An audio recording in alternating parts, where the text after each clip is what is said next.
Springtime sees birds fly back north, hibernating animals emerge from their cave, and race cars rev up their engines. Time to bring the noise in qualifying as we get ready for the Porsche Sprint Challenge North America GT3 Cup Series. I'm Joe Peak, and with me in the booth is former sports car racer Joey Atterbury. Joey, Sebring is such a huge name in racing, not just here in the States, but internationally, too. Well, let's take a look at exactly that track map. We are here in Central Florida for this 17-turn, 3.74-mile circuit, and a couple of key points to really highlight here on this track map. Turn number 7, the hairpin turn, that is going to be our biggest and best passing opportunity throughout the weekend. But then a couple more tricky corners here. Turn number 10, Cunningham, it's a tricky brake zone, and then tower turn. Turn number 13, lots of bumps there at Apex that the drivers are going to have to get used to. But then we get out onto the Ullman Straight, that long back straightaway into the most famous corner here at Sebring, Sunset Bend, turn number 17. That is going to be a serious test for our drivers who are now out on track. They're in their out lap. You can see we will have two classes. They will both be in the same cars, the Pro-Am and the Masters, only differentiated by age out there, according to their licenses. So, as we wait for them to set a time, we also need to mention that this is going to be a split qualifying. This is Group A. Group B will be up next with the second half, and then they will combine the times and will slot into order from there. So we'll try and keep track of some of that for you and let you know where people sit once we get to that second group. But these are the drivers, Joey, that get to try and explore, figure out what is the most they can get out of these machines. And it's a warm day here at Sebring. I think we were checking our ambient temperature a little bit earlier. I think it's hanging out mid-80s, maybe low 80s is the temperatures that we're seeing here in Florida. All of these cars right now, they are on their out lap. This is not the first time lap. We did just drop the green flag, so you're going to see a lot of weaving, maybe left and right, and heavy applications on that brake pedal to make sure that those pads are up to temperature, make sure that the pressures inside those beautiful Yokohama tires are ready and sticky for these drivers to really start their lap, this time out of turn number 17 at the end of this Ullman straightaway. And let's not forget, while 20 minutes seems like plenty to try to get some competitive times down, we saw last time out with the Caymans that the session can both be interrupted, and also we have to remember it's a long lap, 2 minutes plus to get around here, Joey. So they have maybe 9-10 laps to try and set a good one? Yeah, that's kind of the thinking behind this qualifying session. And if I was a driver trying to attack this qualifying section, I'm actually going to kind of cut that in half. You say that there's 7, maybe 9 laps that are actually out there that are doable. I want to go out there, turn a few laps, maybe 2 or 3 laps, talk with my crew and evaluate the car and say, hey, where am I on the leaderboard right now? Do we need more, or are we comfortable with that effort so far? Exactly. We see some names that have jumped up from last season in the Caymans, and now 2026 going to be racing in the Cup cars. Hansen, I think, is the big one that everybody is going to be watching because he dominated over in the Caymans last season. Can he manage to kind of bring that speed that he's shown? Is this going to be a different beast, as these are somewhat similarly powered cars, but definitely have more aero on them? They're a little bit bigger cars as well, have some more toys to play with underneath the hood. But we'll see whether or not that proves to be a step up for him, as we now see cars actually at full lapping speed flying around here with the 274 finding his way past. That is going to be the car of Matt Jaffe, who also comes up from the Caymans and has raced over in the GT4 America series over in SRO as well.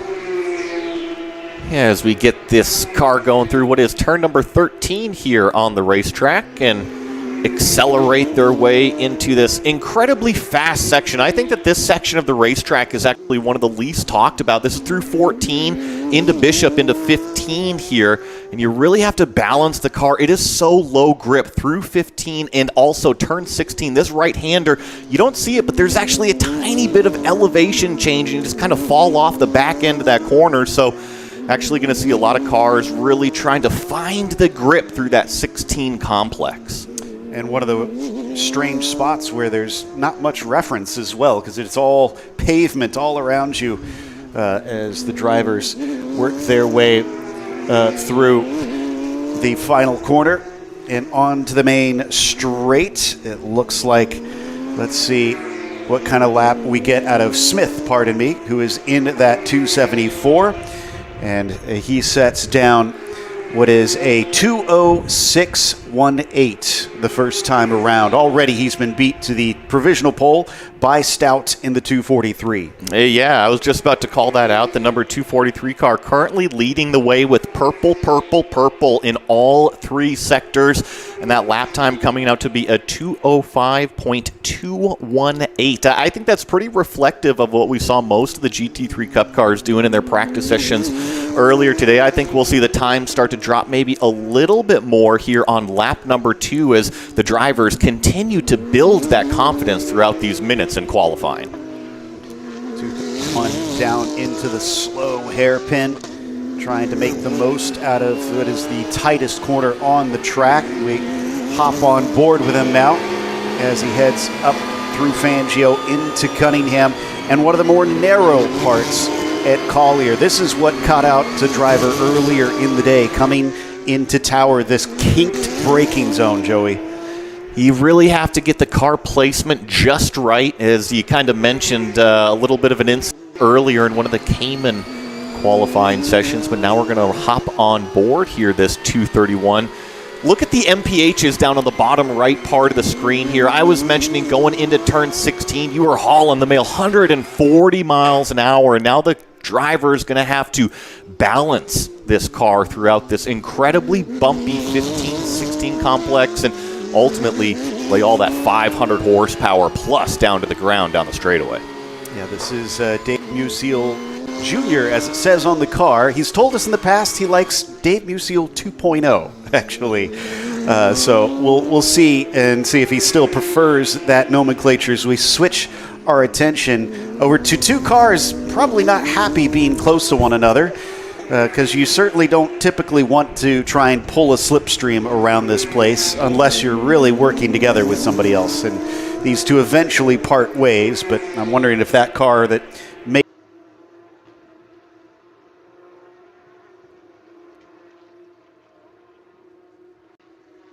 and now he'll have the advantage of having a clear windshield in front of him, doesn't have to worry about another car getting in his way in a qualifying effort. And it could have been as simple as that Hutter might have felt that he was getting held up a little bit, made a move down to the inside, and now starting this new qualifying lap, he doesn't have to worry about anybody out the front of his windshield. Carl Stout is on fire right now, and he's got about 9 tenths really over Smith in that overall second place, but he just set a purple first sector the latest time by. I'm watching to see what that second sector shows as we wait for him to cross that timing beam, but it's looking like he's continuing to find improvement here, already multiple laps into the session. And I'd say that he's really got the bit between his teeth. Only driver that's managed to crack into the 205s, and indeed he does, Joey, take a purple second sector. Yeah, it's purple sector 1, purple sector 2, so I'm sure that this lap right here is actually going to be the fastest out of everybody. And you're right, Stout has been lighting up the board, but I can't say that I'm too surprised either, Joe Peak, because after all, this 243 car is a Kelly Moss car, and remember how efficient they are. They are always at the front. They love working and racing these Porsches. I don't think that this effort is any different.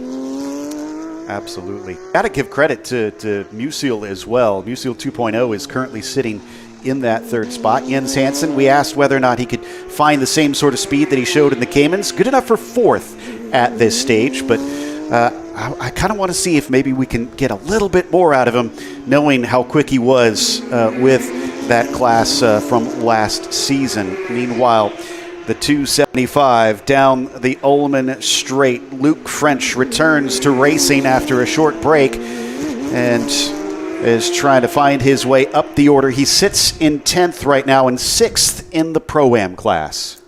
This is turn 17 here at Sebring International Raceway. You'll see the drivers really arc it in very, very wide in the beginning half of the corner, but the back half, pretty straightforward. You want to run it all the way out to that wall to maximize that rolling speed and that exit speed as we hop over on board. It looks like this is the 221 of De Jesus out there. This is approaching that 15-16 complex once again, top of fourth gear. And this is really the interesting part to me, is watching that driver through this complex, because, I mean, everywhere is so low grip here at Sebring, but I really feel like that far corner of the racetrack, it's not even concrete over there. Exactly. And De Jesus set a personal best second sector last time by.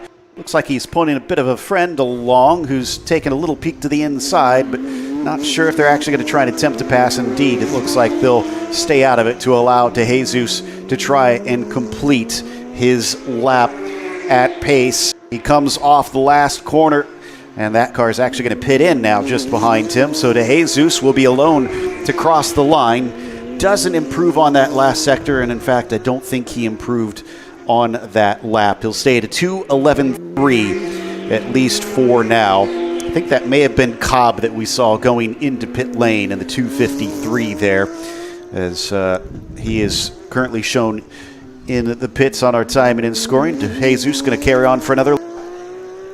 And of course, I just wanted to give a little bit of an update, because remember, Joe, you had said that Stout had put in purple sector 1, purple sector 2. He did improve that overall lap time down to a 2:05.1. So at least here in the Group 1 of these GT3 Cup qualifying, the number 243 is leading the way. We have a yellow flag somewhere out there currently, and that's where it's going to be coming out of Le Mans onto the back straightaway. Patrick Womack eventually gets the car turned around, has enough of a gap. Looks like there's no damage that we can see on the car, so hopefully he should be able to just visit pit lane, have it looked over, and be sent back out. It's that far side of the racetrack that I've mentioned a few times already just in qualifying. You're always searching for the grip on this surface here at Sebring International Raceway, and I just feel that through that, especially turn 16, I feel like coming into 15, 14, 15, you can be a little bit more aggressive, but once you get into turn 16, you really, really have to balance the car. Otherwise, it can be a loss of grip situation.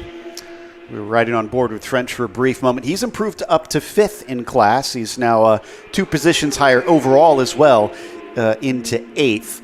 All of these cars will be mixed together on the grid, but you want that track position, even though it is possible to pass around here. It can be so important to put yourself on the front foot. This is French now, coming down into the hairpin and try to accelerate off the corner as well as he can. It's a pretty long run down through Fangio. Even though it's called a chicane, it's easily flat out here coming to Cunningham. It really is. And then this is that tricky brake zone into Cunningham, turn number 10.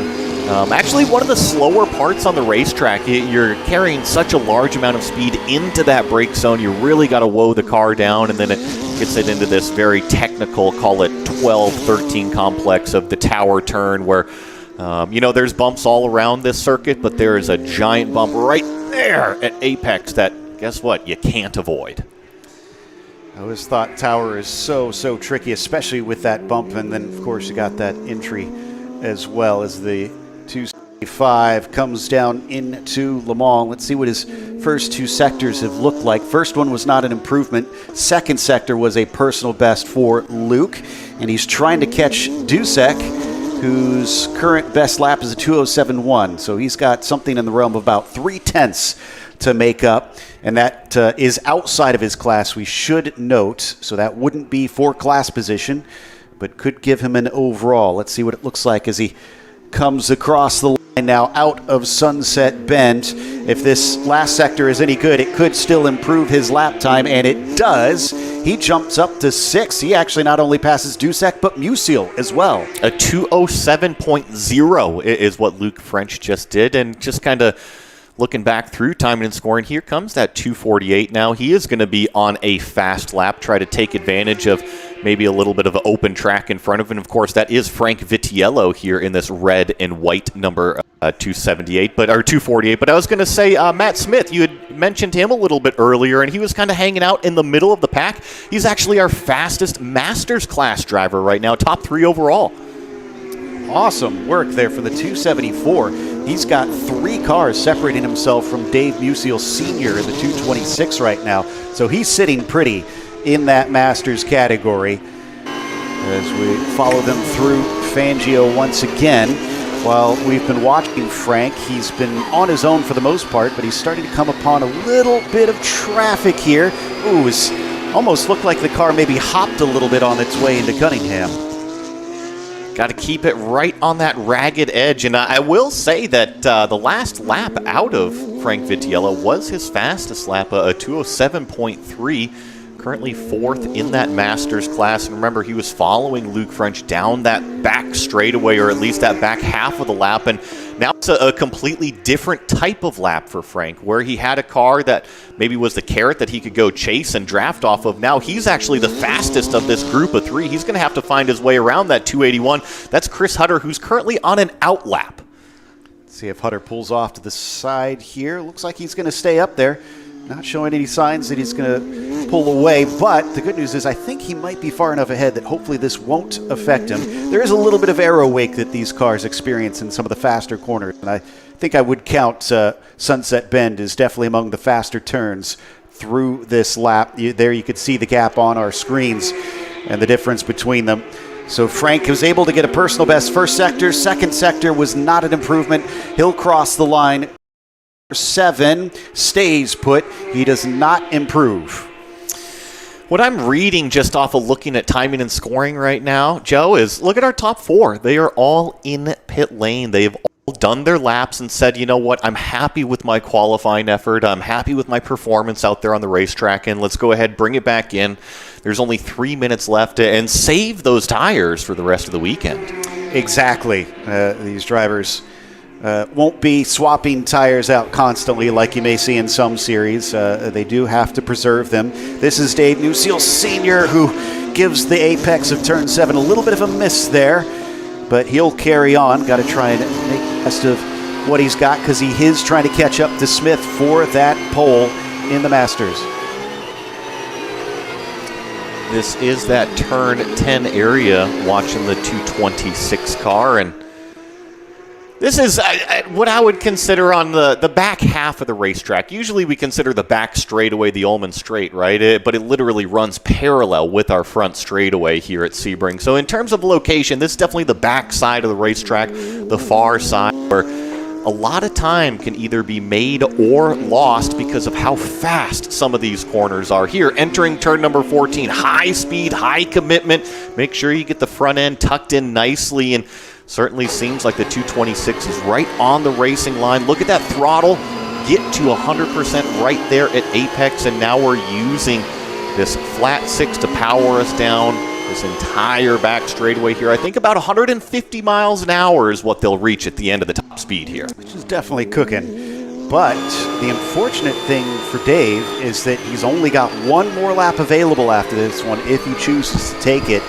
Let's see what is going to happen. 157, we're hearing, was the maximum top speed he reached at the end of the straightaway, and he does not improve this lap. However, Vitiello has jumped up to 4th in his class, so Frank now in the top 10 overall. Riding on board with him actually right now is start a new lap. About a 95 mile an hour minimum rolling speed through turn number 1. Now, Joe, you've got a ton of sim time. You know how bouncy even turn number 1 is. But, I mean, 95 miles an hour is the slowest they're taking these GT3 Cup cars through turn number 1. That is hauling the mail. The first time I visited here, I made sure that I got a track walk in. And the thing that stunned me is going through turn 1, I was looking at the cracks, and one of them, I could literally put my foot inside of it. That's how bumpy it is here. It's considered a major part of the track itself, hence why they haven't repaved it, at least in those parts. The drivers are just made to try and deal with it, as it's a part of the nature at this point. Frank now down into Cunningham. not improving in his first sector. Let's ride on board with them here maybe for a little bit as we get through this technical sector 2 section here at Sebring. This is coming up to turn number 13, hard on the brakes and really just kind of getting that front end to bite over those bumps there and start to accelerate your way. And now this double apex left-hander should be easy flat out in these cars. Look at this, top of 5th gear, maybe a little bit of a hesitation breathe off of the throttle just to make sure he's got the car placement all the way driver left by the time he jumped on the brakes. And then here's that ever so tricky turn number 16, and you see the steering wheel get crossed up as they're trying to put the power down. We've got the checkered flag out. Qualifying is over, but if you're on a hot lap, you're able to complete it. Patrick Womack just came into pit lane, so he did not take his lap, but it looks like we have somebody crossing over, and that is Musial Sr. He stays in 7th, not able to improve lap time. McGovern also not going any quicker. He'll wind up 5th at best. We're waiting on Frank Vitiello. Looks like Shermer's still out on track. Cobb, Schmitz, and DeJesus. And remember, this is Group 1 of 2, so we just have to make our mental note of these lap times between the Pro-Am class and that Masters class, because Group 2 is going to be hitting the track here in just a few minutes, and we're going to see all new lap times pop up on timing and scoring. But as of right now, it is Stout leading the way with a 223.0 in the Pro-Am class. And then if we go over to our Masters class, it's actually 3rd overall right now with Matt Smith, and just a little bit behind by about 1 second. Cobb just crossed the line, stays in 16th. Not sure if Schmitz or DeJesus are going to complete their laps. Looks like at least one of them will. DeJesus, who just flashed past you on your screen, not improving on 19th position, and Schmitz, by logic, should be the last one. There he goes, and that is it. So provisional pole for the time being, a 2:05.129. We had one more car. Not sure who that was, actually. Well, we have a little bit of a break until the next session starts. So, Joey, I think we're going to take a little bit of a break to see how your conversation with Dr. D went. We're here with Dr. Dmitrievsky, or Dr. D as he's known.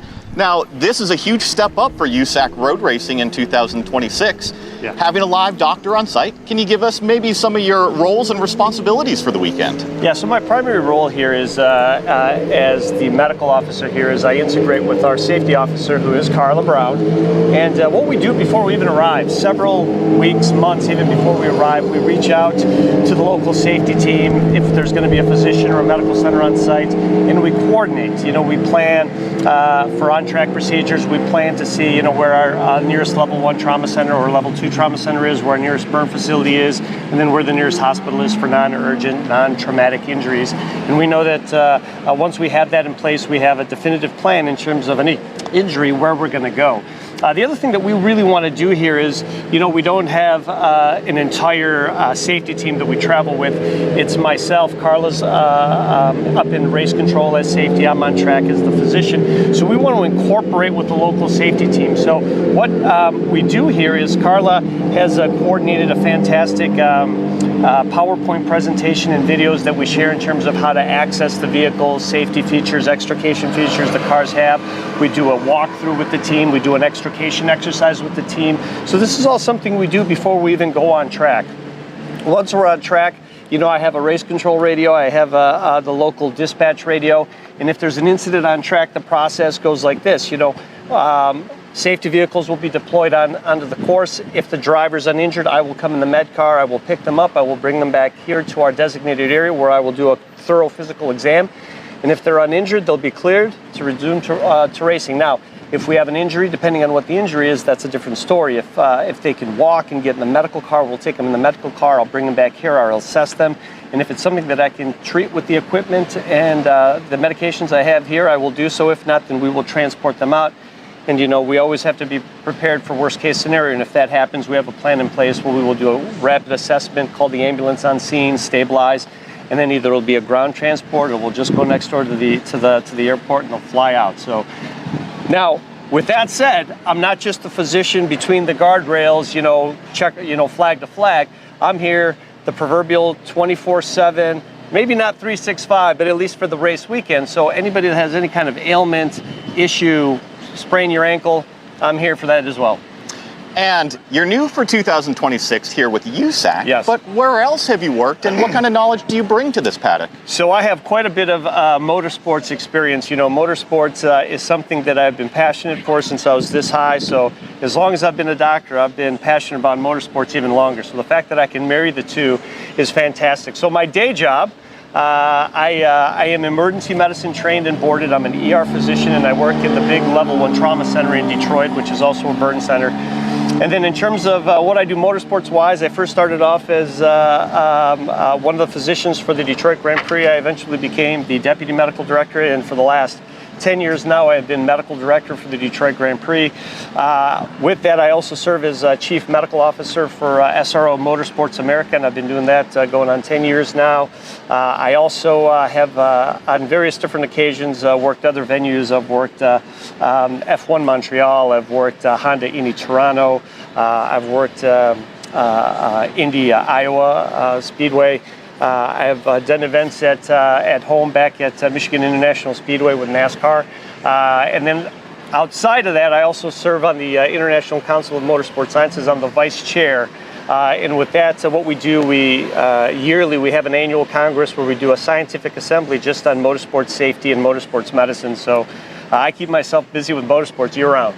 Well, it's awesome to have you here in the paddock for 2026. And my last real question for you is, could you maybe take us through a step-by-step? Where are you stationed out there? And when you get that call, Yep. What are those processes and maybe possibly some of the equipment that you need to use? Absolutely. So where we stage is we stage at Pit Out.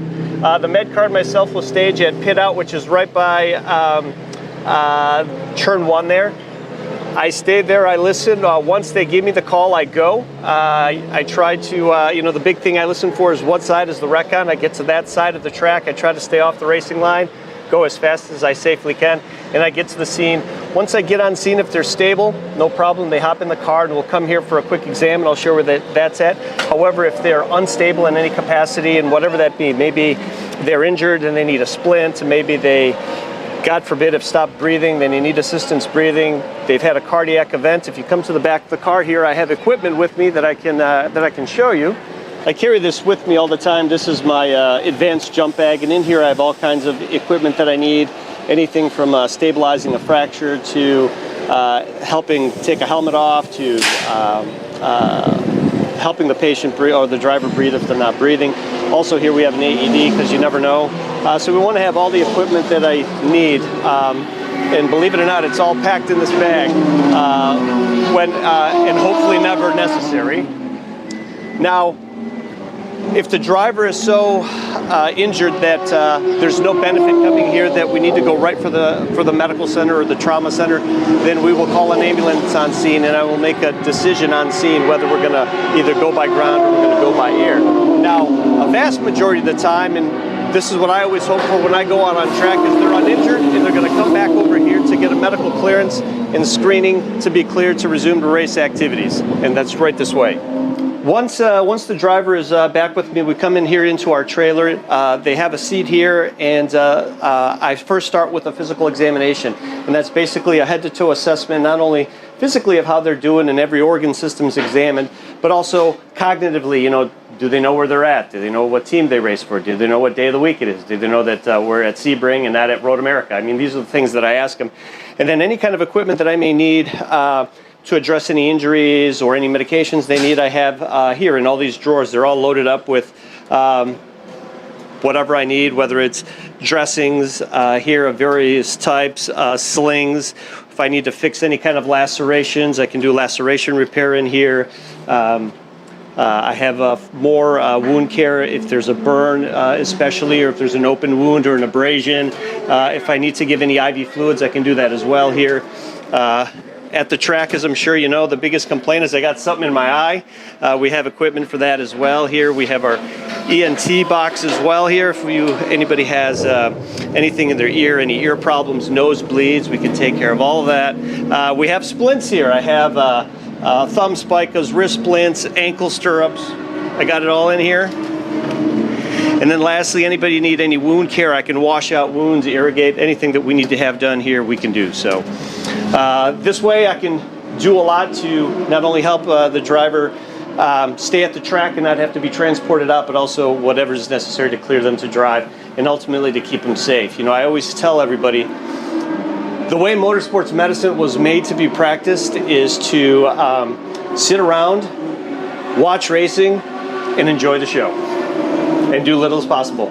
Thank you guys for having me. I want to thank everybody, particularly Randy Embry, John Maskey, who have brought me on board. It's an absolute pleasure to be here. I always tell everybody, for me, any day at the track is like Christmas morning, man. And the fact that I can marry my day job to something that I've been so passionate about since I was a kid, it's a blessing. So big thanks to John and to Randy, and then to Carla for helping me navigate my way around here. So thanks, everybody. I look forward to seeing you all. We're here with Dr. Dmitriev. Love that we've got Dr. D with us now. The driver's just heading out onto the track, so we're starting with Group B now. And again, they are going to be adding these times to all the other ones and sorting them out according to that time. I do not have the entire list of that first session yet, but I can tell you the pole time is a 2:05.129 set by Stout. So that is the measure that everybody's trying to match. This is the outlap, so drivers just kind of prepping the cars. And Joey, you're always telling me this is one of the most important stages right here is getting the car ready for that push. It certainly can be. If you don't prepare your car enough, the equipment is plain and simple not going to be ready to perform when you need it to. So in order to get it ready to perform, we need to warm everything up. That includes these wonderfully sticky Yokohama tires. It also includes those brakes, right? The brake pads have to get up to temperature in order to get that coefficient of friction in that bite level that the drivers require for the maximum amount of deceleration. So here on these outlaps, you see a lot of heavy braking, trying to keep their gap between themselves and that car in front of them, so that way when it actually comes time to step on that loud pedal for good, they're not right behind a car directly in front of them. So right here, riding with Brandon Hankins, who had a wonderful weekend just a few weeks ago out on the West Coast at the event over in Phoenix. He's looking to carry that same momentum right now when he's doing these heavy sweeping left, right. And not only is that building the tire temperature, it's building the tire pressure, but most importantly, too, it's cleaning the tire surface. Yeah, Brandon was quite successful over at Apex Motor Club just south of Phoenix. Took back-to-back wins over there to bring himself his second and his third victory in his career here in Porsche Sprint Challenge. But he's doing double duty, running both the USA West Series and the North America Series, trying to get as much experience as he can, knowing he's on an upswing and could really utilize this time period well if he is able to execute. But now is that time to execute as we see drivers coming off that final turn and getting on the loud pedal, finally taking that green flag as they try to accelerate away. One of them not fully at speed, though, almost looking like he's backing off. Not quite sure what that was about, but we have far fewer Pro-Ams in this second group. It is mostly our Masters category you can see in the yellow on your screen. And these cars have wonderful suspension and shock packages, but you also get to see how bumpy this surface is here at Sebring International Raceway. I was taking note of that drone shot that we had above turn number 1, and even just the skid marks, right? The braking markers going into turn number 1. You could see the cars jumping because of how uneven that surface is. This is Riley Giacomazzi, and he's coming in with high expectations, especially after practice, looking like our quickest, or at least near the quickest, for much of our practice leading up to this qualifying.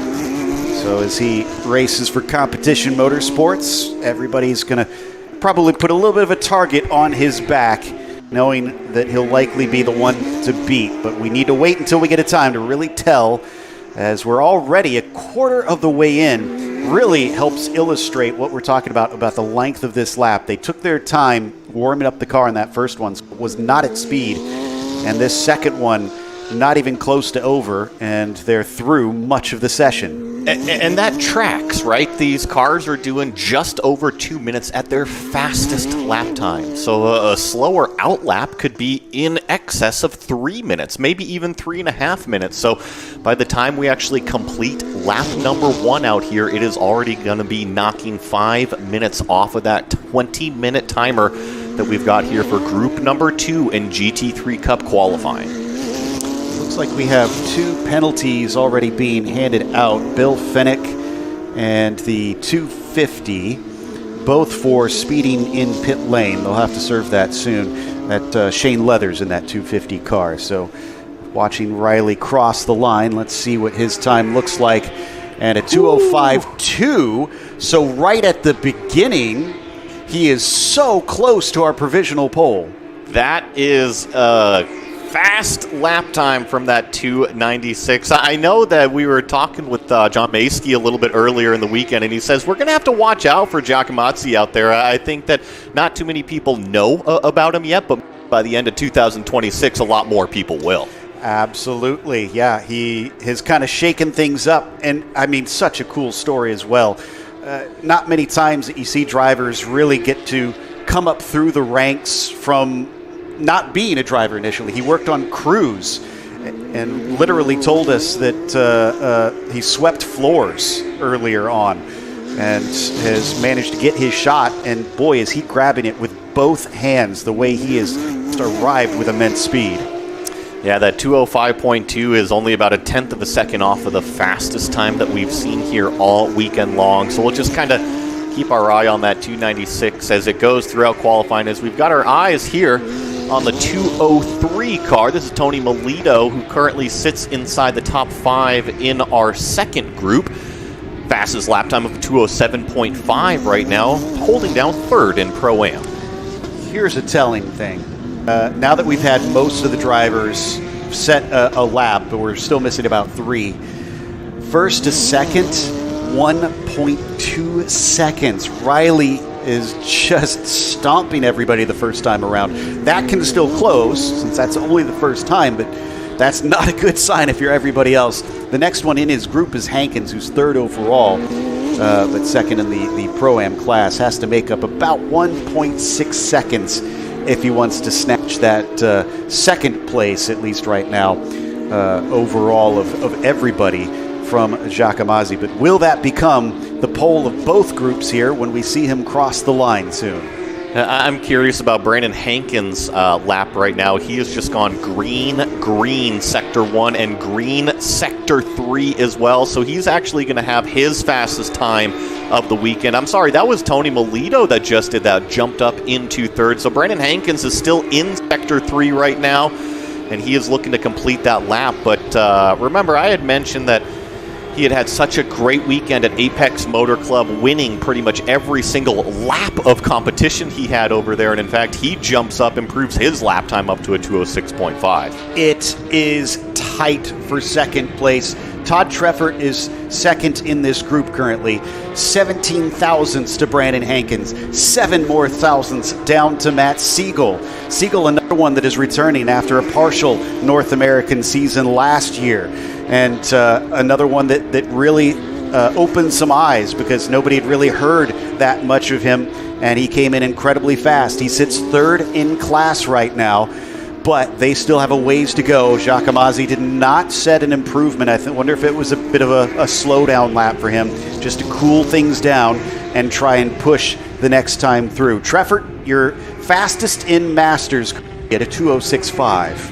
And this car that we're looking at is Brandon Hankins in that 3rd place overall here in group number 2. I don't know if this lap is actually going to be an improvement. I don't see him fastest in sector number 1, so I think Brandon may be just banking some laps out here, maybe evaluating the car, talking to his coach, talking to his team, figuring out exactly how much more he needs to go out there and get, because, I mean, it's still 1.2 seconds up to Riley. I also love that we see Elaine Scalzo sitting in 6th overall, but 2nd in that Masters class. Elaine is one of those that has come from the Cayman category up here into the GT3 Cup cars now, and finds himself doing pretty well making that adjustment. He does have a few cars between himself and Treffert, but he's in a good spot. And Riley has just brought the car into pit lane, interestingly, without improving. You know what it is, Joe? It's confidence. Right, you go out there, you slap down that lap time of a 205.2, you're on top of this group number 2, and sure, it may not be overall pole at a 205.1 like we saw out of Kraus earlier, but I mean, I would be very, very happy knowing that you're on the front row. Well, and see, that was going to be my question, is I know it's going to vary by driver, but you as a driver, would you hear you're so close to pole and be willing to park it? I mean, 10th around a lap like this is not much. I hear what you're saying. I'm stepping in what you're putting down, Joe, and I agree with you. You could probably say, oh, I could go a little bit deeper into turn number 1, or maybe the brake marker was just barely missed going into turn number 7. However, the other little voice on the other shoulder says, think about all that rubber that you get to keep for the race. You don't want to burn those tires off. I want the good stuff for when the real checkered flag falls. That's a good point, yeah. Maybe he's thinking big picture here as we watch Dan Ammon. For this year, it looks like, or at least I know this weekend, not doing double duty. That's what he's been known for the past 2 years, racing both the Cup cars and the Caymans. And sometimes that transition back and forth was a bit rough, because you do have to hop from car to car pretty quickly at times. So I think he's just focusing on the Cup Series this time around. Ammon is currently 5th in the Masters class. His quickest time at 2:07.9. This is turn number 10, the area on the racetrack that Dan Ammon is currently going through. This is 11 into 12, this right-hander, and into tower turn. Turn number 13 here, that big old bump there at apex, and then of course you got to power through. And something, you know, we've been talking about the ambient air temperature, right? It's nice and warm here in Florida, but I'm also looking outside of our commentary booth here, and we actually have a decent wind, and it is a headwind for the drivers on the front straightaway, which translates into a tailwind on that Ullman straightaway, the top speed section of this racetrack. You're right. It's 12 miles per hour, so it could be higher, but it's still going to affect the cars, certainly, especially if it changes directions here and there. I actually just got an interesting message from another friend of ours that we often will see in the booth, sometimes on the racetrack. Apparently, Therese Lalu lets me know that Scalzo's car is her old car. So that's Dory out there. Ah, okay. I'll have to ask him if he's renamed her. So. Well, I love that you've been mentioning all these drivers that have partaken in the Cayman GT4 class and have moved their way up into these bigger machines. They produce more grip, but even though it's only a few more horsepower, they are faster down the straightaways. But it's that logical next step up from the driver to go from the GT4 up into the GT3. And this is actually one of those drivers right here. This is Bill Fennick.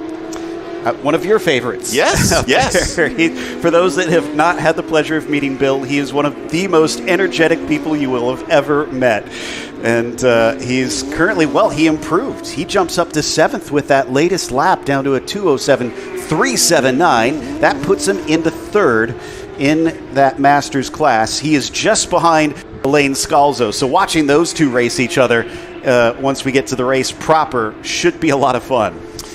And this is a little bit of an interesting session here for Fennick, because got to remember, he had that little bit of the pit lane speed violation as he first went out onto the racetrack. So it's really not that big of a deal, but when you're a driver, you've got your mindset to go attack the racetrack, and then the crew says, hey, you know what, you actually need to bring it back down to us, do a drive through it. It just kind of makes the driver have to do a reset out there. So great to see Fennick putting up some great times here towards the end of the session. Riley has returned to the racetrack, so he is going to see if he can come back out. Now, there's not a lot of things you can do to these cars. In fact, I don't think there's anything besides being able to adjust tire pressure. So I wonder if maybe that was involved in what he did, or did he maybe get a little bit of coaching on where he could improve? I think twofold there. Yes, you could adjust tire pressures if he went out there and gave 2 good laps and says, you know what, I need a little bit more front end in the car, so let's take a half a pound of pressure out of the fronts, or a pound of pressure out of the fronts. But also, he sat stationary for so long, what a good 10 minutes here on pit lane. So not only do they reset those tire pressures, but it's also bringing that tire temperature back down, almost adding a second heat cycle, but it's almost like you're going out there on a brand new set again. This is Stephen Topalo, currently in 13th out of this group right now. So that'll be 9th in the Masters class in this beautifully rusty orange machine, coming to complete his latest lap. I noticed that last time around that there were not many green sectors showing up. Now they're starting to reappear, so it does look like a number of drivers were backing out. Well, DePaulo is fully backing out as he's coming into pit lane.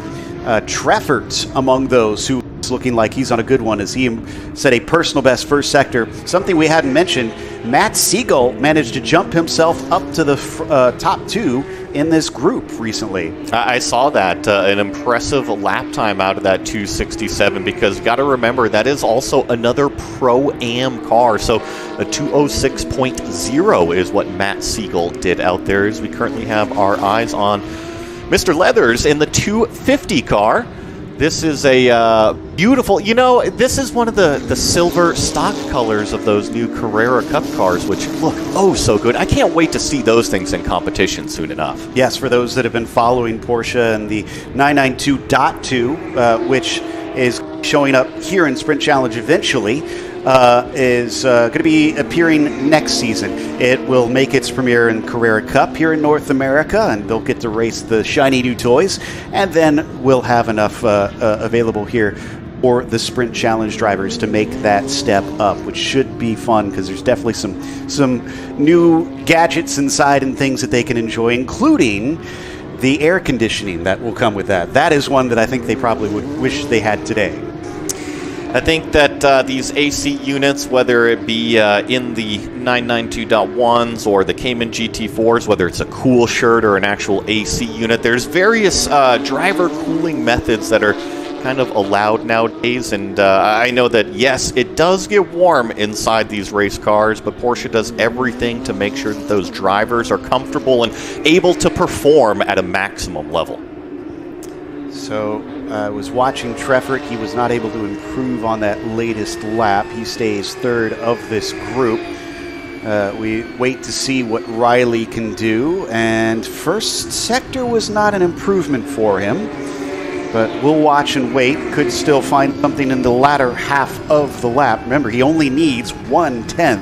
So it's not going to take a lot for him to jump up to the overall pole. If you're just tuning in and missed it earlier, Stout is currently our fastest of the two groups at a 2:05.129, while Riley sits at a 2:05.279. We continue to ride on board with Tony Melito currently, who also, he's someone we should have been watching. He's now up to in the Pro-Am class. I do think that he is on a little bit of a cool-down lap from what I saw maybe earlier, but seems to be on it coming out of turn number 16. And you were talking about Giacomazzi's time. I was just kind of looking at the sector times, and even though it's not purple or green, it is still quite fast out there, and actually just puts in another lap time. Not improving, but he is going to potentially turn another 2:05.9, about half a second. Which I think is, still quicker than Siegel's quickest lap. So, I mean, that's still not shabby, even though he's off of his fastest time right there. Again, maybe a tiny bit demoralizing if you're anybody but Riley Giacomazzi, still on track, who we have on our screens now. So let's watch that first sector, see whether he can dip into the 36s to get himself any quicker. And I think he should be getting past that first sector soon. Yeah, and he actually just updated that first sector, and it's about 3 seconds off. So unfortunately, this 296 did not improve the lap time and is already off pace here on this second try. And going back to kind of what we were talking about with him going out the second time, I do like it, right? If the driver feels like they can grab that pole position, why not give them that opportunity? But it's also maybe a little bit humbling right now to think that, okay, I had it. It's a warm day. Maybe the second heat cycle isn't as fast once you cool everything down. So it's still a learning process, too. And it's also been very sunny out, so the track has continued to heat up. Now, unfortunately for him, I don't think he's going to get back in time. In fact, he's definitely not going to be able to make it to the finish line before we get to zero here, because he's just coming up into Jean Debien now. And he'd have to really hustle the car to be able to make the round by the end of this one. Siegel's already in pit lane, so he won't be able to take that quickest time of this session away, or possibly pole. Treffert is still out there, did not improve on his first sector. Melito's got a personal best second sector, so he could do something in this one. But we get ready for that checkered flag as the clock ticks down to zero, and there it is. We are done with the timer, but now drivers get to finish those hot laps to see whether or not they can change the order at the ring of the bell. There is start-finish. Wonderful drone shot here from above Sebring International Raceway. You get to see those chunks of concrete, literal blocks of concrete. You know, when we think of paving a new racetrack, it is these laser smooth surfaces. Not so much here at Sebring. Made to last 100 years. So, yeah. So, unfortunately, that comes with some roughness. They're very durable, but they are not that billiard smooth. Lots of cars coming into pit lane. You can see there on the left corner of your screen as Jacques Amazzi has brought it in. Tony Melito has brought it in and taken the checkered flag. This is Brandon Hankins. He got pushed back to 5th. Granted, that is 4th in his class. Could he do something right at the end? First sector, it's only a 42, so I might not actually be pushing right now. Correct. That's about 4 or 5 seconds off of what a fast sector 1. We see about 37, a low 37 is purple for sector number 1, and Brandon Hankins went through at a 42.4, so he's definitely going to be cooling it down out there. He is our furthest forward of our running cars currently. Yeah, Kia Ketty completed his. It looks like McKay just crossed the line, as well as Shane Leathers. None of them going quicker than they did before. And as we said, we believe that Brandon Hankins is just on a cool-down lap at this stage and will be entering in, which means our grid is essentially set. But above it all, Stout manages to survive and keep that 2:05.129 as our quickest and our pole lap. Hankins, I think, no, that wasn't Hankins that we saw cross the line in front of us. Not sure who that was. This is Hankins who is going to be crossing. That was Nicholas Groombridge in the yellow and black 216 that crossed, and now we can see there is Hankins in the red, white, and black. Thank you for tuning in, but we are not done with the action yet. It may only be Friday, but we've got races to come to kick off the weekend, and that will start out with the Caymans at 3:35 p.m. Eastern here at Sebring. Until then, we look forward to seeing you in the Sprint Challenge.